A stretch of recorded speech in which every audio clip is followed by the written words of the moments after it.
안녕하세요. 지금살이 살림꾼 안결입니다. 여러분 만나서 반갑습니다. 오늘은 요한복음 8장 31절에서 41절에 나오는 말씀을 통해서 지혜로운 인생 31번째 시간 같이 출발해 보려고 합니다. 여러분, 어떤 인생이 지혜로운 인생일까요? 첫 번째 지혜로운 인생은 31절의 말씀 보니까 제자 또 선생이라는 표현이 나오는데, 첫째는 선생을 가지고 있는 인생이 지혜로운 인생입니다. 여러분에게 선생님 갖고 계신가요? 그럼 많은 분들이 그럴 거예요. 나는 초등학교, 중학교, 고등학교, 대학교 참 많은 선생님이 있지라고 얘기할 것입니다.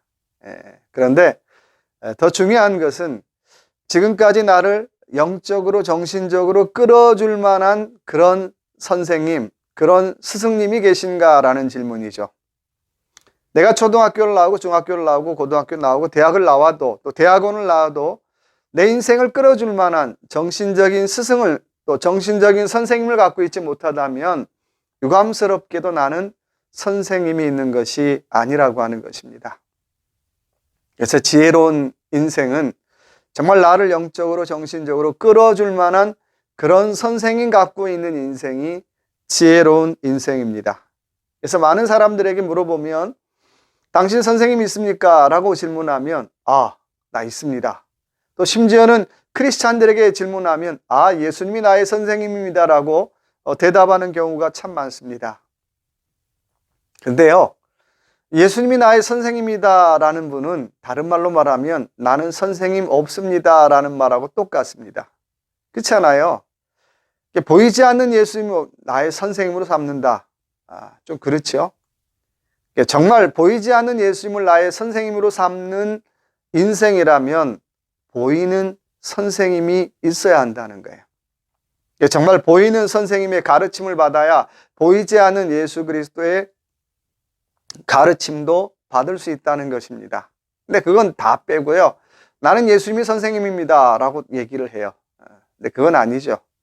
그래서 정말 나를 정신적으로 영적으로 끌어줄 만한 그런 선생님이 있는가, 또 그런 선생님의 말을 내가 가슴에 품고 사는가, 그런 선생님의 말을 내가 실천하고 사는가라고 하는 질문 첫 번째로 해보시면 좋을 것 같아요.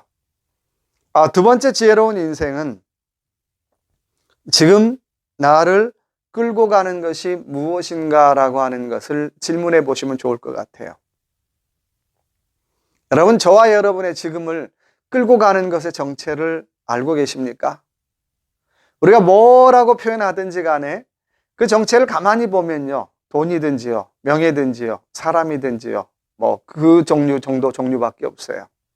내가 아무리 그럴듯하게 표현해도 저와 여러분의 인생을 끌고 가는 것은 그 셋 중 혹은 넷 중에 하나라고 하는 것입니다. 근데 우리는 그럴듯한 말로 참 멋지게 포장하잖아요. 근데 지혜로운 인생은 지금 내 인생을 끌고 가는 것이 무엇인가라고 하는 정체를 분명히 볼 수 있는 사람이라는 거예요. 그래서 내가 지금 무엇에 끌려 사는구나, 내가 무엇에 끌려 다니는구나, 내가 돈에 끌려 다니는구나, 또 내가 사람에 끌려 다니는구나, 또 내가 형편에 끌려 다니는구나라고 하는 것을 정확히 볼 수 있는 사람이 바로 지혜로운 인생이라고 하는 것입니다. 오늘 말씀 31절에 보니까 진리가 너희를 자유케 한다라고 말씀하고 있어요. 이 말은 우리가 어떤 인생을 살든지 간에 진리 아닌 다른 것에 우리 인생이 끌려가면 그 안에는 자유 없다는 거예요. 돈에 끌려가면 잠깐 좋을 것 같은데요, 자유 없고요. 사람에 끌려가도 마찬가지고요. 환경에 끌려가도 마찬가지예요. 잠깐은 좋을 것 같은데 그 내용을 가만히 보면 그 안에 자유 없다라고 하는 것입니다. 그래서 예수님은 오늘 하나님 우리에게 말씀하시기를 진리만이 너희를 자유하게 한다라고 말씀하고 있어요. 하나님만이 우리를 정말 자유하게 할 수 있다라고 하는 것입니다. 내가 하나님께 인도함을 받는 사람은 세상의 물질이든 환경이든 형편이든 거기에 어떻게 끌려가지 않더라는 거예요. 또 끌려갔다가도 잠깐 정신 차리고 돌아올 수 있다는 것입니다. 근데 내가 진리이신 하나님께 인도함 받지 못하면 계속해서 물질에 끌려가고요. 계속해서 사람에 끌려가고요. 계속해서 환경에 끌려가는 그런 삶을 살게 되더라는 거예요. 여러분, 세상의 노예가 어떤 사람이 노예인가요? 지금 노예가 없는 세상이지만 가만히 보면 어떻게 해요? 물질에 끌려서 평생 사는 사람 어떻게 보면 노예죠. 또 사람에 끌려서 평생 사는 사람 어떻게 보면 노예죠. 환경에 끌려서 평생 사는 사람 어떻게 보면 노예라는 거예요. 한 번도 자유함을 누려보지 못한 사람이라는 것입니다. 그래서 정말 자유한 사람은 하나님 앞에 인도함 받는 사람만이 정말 영적으로 자유한 사람이고 자유한 삶을 살 수 있다는 것입니다. 세 번째 지혜로운 인생의 특징이 있다면 영적인 자기 집을 알고 사는 인생이라는 거예요. 여러분, 내 집 있습니까? 라고 질문하면요, 제 집 있습니다. 나 이런 집이 있습니다. 근데 저는 아직도 내 집이 없습니다. 없는데, 제가 한국에서도 내 집이 없었어요. 한국에서 내 집이 없었는데, 한국에서 내 집이 없어가지고, 판잣집에 좀 살기도 하고, 때로는 철거반들이 와서 뜯어가기도 하고, 그래서 참 많이 힘들었던 그런 기억이 있습니다. 내 집 아닌, 전셋집이라든지, 월세집이라든지, 또 다른 집에 살게 되면요, 사는 사람들의 공통적인 특징이 있다면 그 마음이 편안하지 않다는 거예요. 항상 무섭고요, 항상 두렵고 언제 쫓겨날지 모르는 그런 두려움이 있습니다. 또 전셋집에 사는 사람들에게도 물어보면 해년마다 1년 지날 때마다, 계약 기간이 지날 때마다 고통스럽죠. 또 이번에 또 전세금을 올려달라고 하면 어떡하나. 내가 지금 살고 있는데 내 집이 아니기 때문에 하루하루가 참 힘들고 어렵더라는 거예요. 근데요, 영적인 것도 똑같다는 거예요. 영적인 것도 똑같아요. 영적으로 자기 집을 알지 못하고 살아가는 삶은 다 똑같다는 거예요. 여러분, 저와 여러분의 영적인 집은 어딘가요? 하나님 나라죠. 아버지 집이잖아요. 근데 그 집에 대한 확신이 없으면 우리는 어때요? 자꾸 세상에 있는 것들을 나의 집 대용으로 삼으려고 해요. 때로는 물질이고 환경이고 보이는 집이고.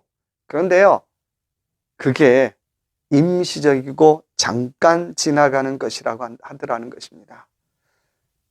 그 삶이 마음의 편안함이 없어요. 정말 지혜로운 인생은 정말 영적인 자기 집을 알고 사는 인생이에요.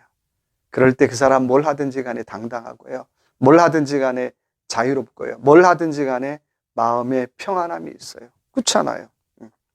나는 아버지 집에 사는 사람이야, 아버지 집에 갈 사람이야, 이 세상은 잠깐 나그네 길이야 라고 하는 사실을 깨닫고 사는 사람은 이 세상 것에 어떻게 해요? 그렇게 집착하거나 그렇게 크게 욕심부리지 않더라는 거예요. 욕심이 나쁜 건 아닌데 남을 해쳐가면서 자기 욕심을 채우는 그런 짓 하지 않더라고 하는 것입니다. 그래서 세 번째 지혜로운 인생의 특징이 있다면 영적인 자기 집을 알고 사는 인생이라는 거예요. 네 번째 지혜로운 인생은 신행 합일의 삶을 사는 인생입니다. 우리 흔히 그런 얘기 하잖아요.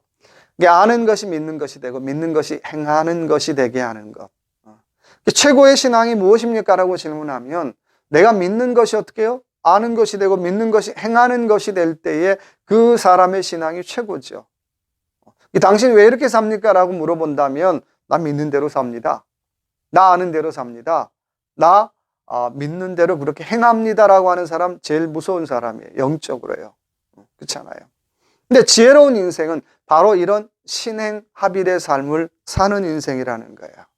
나는 아버지께 어떻게 해요? 배운 대로 삽니다. 나는 아버지께 들은 대로 삽니다. 나는 아버지께 깨달은 대로 삽니다.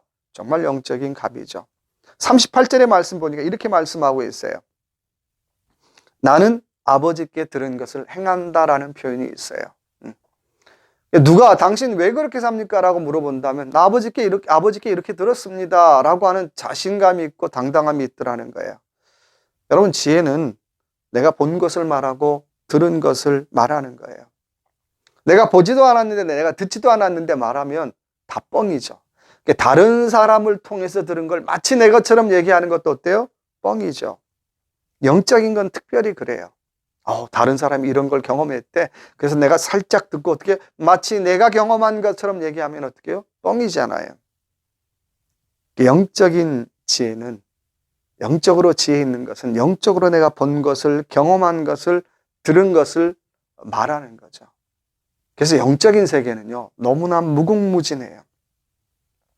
내가 다 알 수 없죠.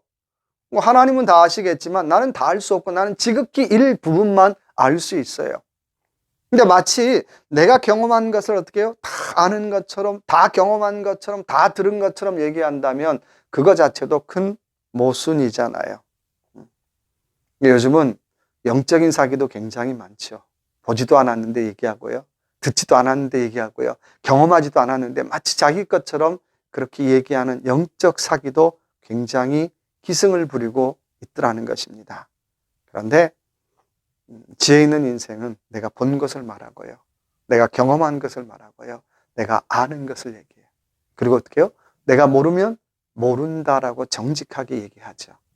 근데 세상에는 내가 모른다라고 얘기하면 무시당하고 또 자존심 망가지고 또 체면도 있어서 절대 모른다는 얘기 안 하지요. 근데 지혜로운 인생은 그렇지 않죠. 내가 모르는 건 모르는 거고요. 내가 경험하지 않는 건 경험하지 않는 거고요. 또 내가 알지 못하는 건 알지 못하는 거예요. 정직하게 얘기하고 있더라고 하는 것입니다. 그래서 우리가 뭘 하든지 간에 듣는 게 참 중요하죠. 말씀도 듣는 게 중요하고요. 또 영적인 것도 듣는 게 중요하고요. 설교도 듣는 게 중요해요. 제가 종종 설교를 하는데 우리 그런 생각하잖아요. 이 설교는 저 인간 들으면 참 좋을 것 같아. 근데 과연 설교가 그런 건가요? 설교는요, 내 들으라고 하는 거죠. 정작 들어야 될 나는 안 듣고 그 인간 들었으면 좋겠어, 그 사람 들었으면 좋겠어 라고 얘기하더라고 하는 것입니다. 여러분, 하나님 말씀은요, 다른 사람 들으라고 하는 얘기가 아니에요. 나 들으라고 하는 얘기죠. 내가 먼저 들으라고 하는 거죠. 내가 먼저 듣고 내가 먼저 경험하고 내가 먼저 깨달아 봐야 한다는 거죠. 그래서 믿음은 바라는 것들의 실상이요, 보지 않는 것들의 증거라고 말씀하고 있어요. 내가 하나님 말씀을 잘 모르는데 내가 하나님 말씀을 어떻게 해요? 알고 또 하나님 말씀을 지키고 그렇게 깨달아 보더라고 하는 것입니다. 39절에 보니까 그렇게 할 때에 아브라함의 자손이다라고 표현하고 있어요. 아브라함 그러면 굉장히 어때요? 믿음의 조상, 또 신앙의 조상, 많은 사람들이 존경받는 사람이에요. 근데 중요한 건 내가 아브라함의 자손인 게 중요한 게 아니라 아브라함 자손처럼 사는 게 중요하죠.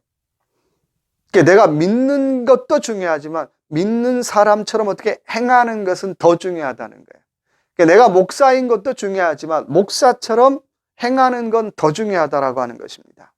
근데 우리는 뭘 하든지 간에 내로남불이죠. 내가 하면 노맨스, 남들이 하면 불륜. 내가 하는 건 다 괜찮고 남들이 하는 건 어떻게 해요? 이것도 문제고 그것도 문제라고 어떻게 지적하기 바쁘더라는 거예요. 근데요, 가만히 그 손가락을 나를 향해서 한번 보시자고요. 내가 얼마나 지적받을 게 얼마나 많을까요? 말로 신앙은 다 때우는 게 아니라고 하는 것입니다. 늘 얘기하는 것처럼 영적인 것도 실력이에요.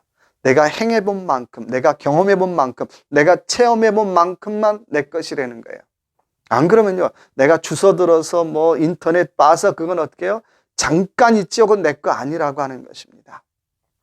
여러분, 저와 여러분의 신앙, 정말 내가 들었으면 들은 만큼 행할 수 있는 저와 여러분 되시기 바랍니다. 내가 하나님 말씀을 듣고 하나님 말씀을 경험했음에도 불구하고요, 이 핑계 저 핑계로 시간 웨스트하지 말라고 하는 것입니다.